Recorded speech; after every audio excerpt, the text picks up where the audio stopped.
topic today is Prabhat Sangeet, the new school of music. As we all know that Bengalis are known for their rich art and cultural tradition, as well as for their intellectual aura and spiritual aura. So I think Anand Murthy ji was perfect example of this. Richness of Bengali culture also reflects in their music. Bengali music is more than a millennium old, and there are so many forms in Bengali music within, like Baul, Bhatiyali, or exemplary individual creative musicians like Nazrul Giti, Shama Giti, or Ravindra Sangeet. And today what we are going to talk about is Prabhat Sangeet, is one more individual contribution to the world of music. Culturally, West Bengal, as we have talked, boasts great riches, and Bal Gandharva once said, Bal Gandharva once said that what Bengal thinks today, the rest of India will think tomorrow. And one such was Rabindranath Tagore, and Ananda Murthyji's Prabhat Sangeet is considered to be a post-Tagore era of music in Bengal. Before moving to Prabhat Sangeet, let's first briefly see how has music been used by Indian seers or philosophers in India for very purposes, so that when we talk about Prabhat Sangeet, we will be able to get it I would say more in proper perspective. Raga in Indian music has been assigned a particular bhav or mood or rasa, though the elements that contribute in creating mood in particular ragas are varied. Still, the ancient musicologists or traditional musicologists have assigned particular rasa or mood or bhava to particular ragas. I'm sure even the basic learners of music must have heard Rag Bhageshri. Rag Bhageshri has been assigned the mood of Karun rasa or Viraha rasa, and let me quickly sing to you one composition, a traditional composition in Rag Bhageshri.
And musicians have been using this as a tool to convey that particular mood in their composition. I'm sure all the Maharashtrian here have heard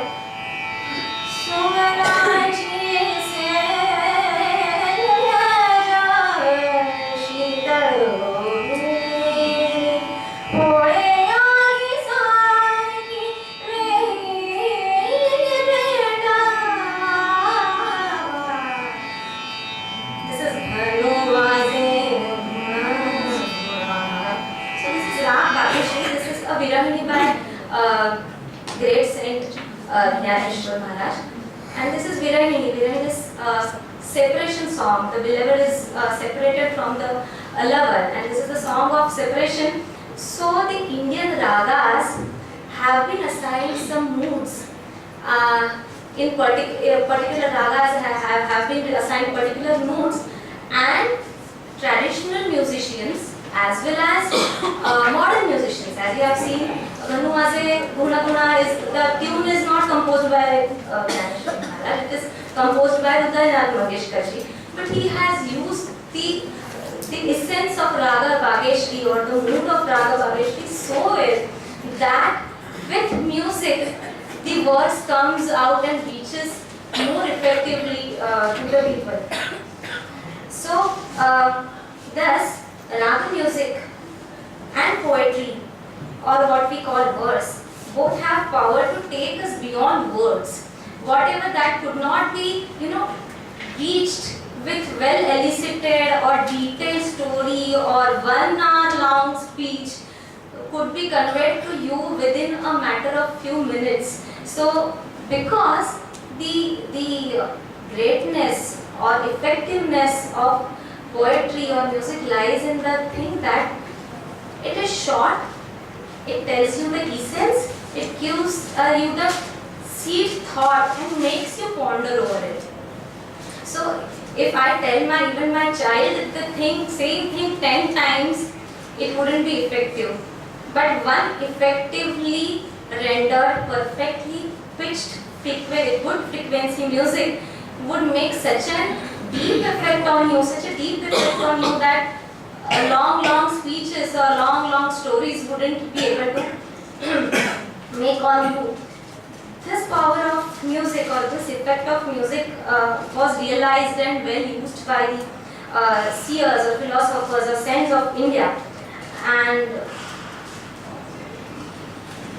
Shri Prabhat Rajan Sarkarji, who was reverently known as Anandamurti, was I think follower of this great Indian tradition, where from traditions and from I would say thousands years back, this raga tradition has been evolving. It's not something that has come now. It is now thousands of years that raga music is evolving, and this treasure of ours has been looked into and researched into so well, and some tunes have been given some moods, and those moods are being effectively used by different philosophers or seers for their own, sometimes to propagate their own philosophies, sometimes for the religious awakening, sometimes for social purposes and mass awakening. And Prabhat Rajan Sarkarji, as we have been seeing since morning, that he was multifaceted personality who has thought over Indian arts, culture, Indian philosophy, thought over it so well. I think he wanted to propagate that through his music. Prabhat music also reflects his spiritual teaching philosophy. And Prabhat Sangita does a new trend in music. The compositions of Sarkarji were known as Prabhat Sangeet. As we know, Prabhat is dawn, and so the Prabhat Sangeet, or better known as Songs of New Dawn. He composed his first song at Devgarh, India on September 14, 1982. And Prabhat Sangeet was the name given by himself to this music. Over 8 years after the first composition, Anandamurti ji wrote almost astounding figure of songs, number of songs. He has almost written 5,018 songs in his lifespan, and that is in a short period of 8 years. In Prabhat Sangeet we find variety of temperaments such as devotional songs, songs of mystical love, songs of social consciousness, songs on ecology, marching songs, songs depicting various stages, feelings and experiences in spiritual meditation, songs on season, songs on Krishna, songs on Shiva, and many more. As a composer, he has used variety of styles in music or variety of forms in music, spanning from folk tunes to classical music. Most of the songs of Prabhat Sangeeta were composed in Bengali, but over 40 songs were composed in other vernacular languages as well, to include English, Sanskrit, Hindi, Urdu, Maithili, Anglik, and some more. His songs covers variety of musical forms like tappa, baul, thumri, kirtan, khayal, kawali, songs suitable for social functions, describing the plants and animals, depict him as a pure Advaitin who never thought himself away from the nature or where he belonged. So that's why his songs were also called humanistic songs or music. Let's see now one more example, and this is the Prabhat Sangeet itself. I would try to sing Bengali song for you because that is where the essence is. This is a song in Rag Shivaranjani. Shivaranjani is a rag that has come to us from Carnatic music, but now it is well accepted by Hindustani music as well. Shivaranjani again gives us the Viraha Rasa or Karuna Rasa, so let me try this.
The song, as we say, talks about separation, but here he requests, Anandamurthy ji has requested Supreme Reality to not to forget him. Just as morning comes after night, or the essence remains in flower, oh God, oh Almighty, please be there for me and please be always with me. So this is, he wishes to be one with God. So this is the middle stage. Yeah.